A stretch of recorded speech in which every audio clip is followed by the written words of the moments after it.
Uyg'ur televiziyasi yaqında Sharqi Turkistonda g'oyat zo'r tabiiy gaz zapasi bayqalganligi haqida xabar bergan edi. Xitoy neft shirkati buning rostligini dalilladi. Xitoy neft shirkati Tarim o'ymonligida tekshirish faoliyati olib berib, zapas miqdori 115 milliard 300 million kub metr bo'lgan tabiiy gazlik bayqagan. Tarim neftliki shirkatining muavin bosh direktori Tianjunning aytishicha, tabiiy gaz qazish jarayonida gaz quduqini besim bilan yerish siniqi muvaffaqiyatli olib berilgan bo'lib, kelar oydan boshlab normal tabiiy gaz ishlab chiqarishni boshlash planlangan.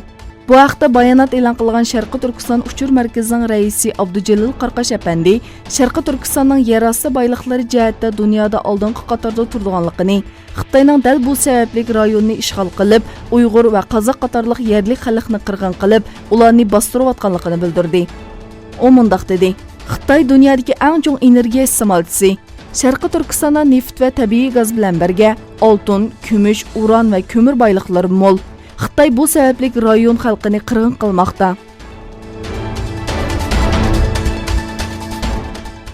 Germaniya hukumati Arab Birlashma Xalifligiga havo mudofaa sistemasi uchun generator setib berishni tasdiqladi.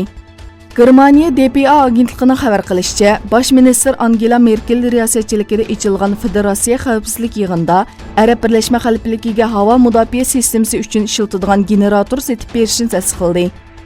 Arab Birlashma Xalifligiga qurol setib berishning rayonda Eron bilan bo'lgan jiddiychilik sabab bo'lganligini ilgari surildi va buning Germaniyaning siyosiy pozitsiyasining o'zgarishi mumkinligidan derak berdiganligini bildirdi.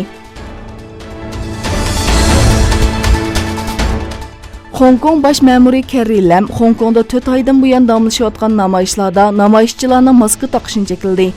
Carrie Lam mustamlika davrdan qolgan jiddiy holat, qonuniy doirasida yo'lga qo'yilgan maska cheklamasining zo'ravonlik ilib borgan namoyishchilar va isyonchilarni nishon qilganligini, radikal harakatlarga qarta unumli bo'lganligini bildirdi. U Hong Kong jiddiy holat emas, balki keng va jiddiy bir tahdidga duch keldi dedi.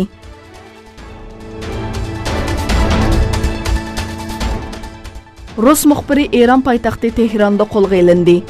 Rossiyaning Eronda turishliq bosh elchixonasi rossiyalik muxbir Yuliya Yujikning Eronda Isroiliya istixbarotiga josuslik qilish bilan ayblanib qo'lga olinganligi bildirildi.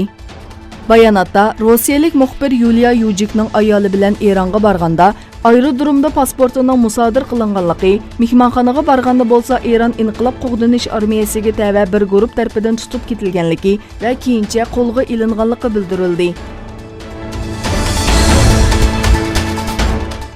Ammaviy taratqularda shum xabar tarqatgan Tayvanlik so'ylanning yer tavrish haqida vahima tarqatish bilan ayblanib $6000 jarimani jazosiga uchraganligi bildirildi. Ammaviy taratqularda Dyson Lee ismli kishi Istanbulda 10 kun ichida 6 yoki 7 bol yer tavraydi deb vahima tarqatgan edi. Tayvan yer tavrashdan oldin xabar berish instituti nomli shirkatning qurg'uvchisi bo'lgan Linga Tayvan hukumati tomonidan $6000 jariman qo'yilganligi bildirildi.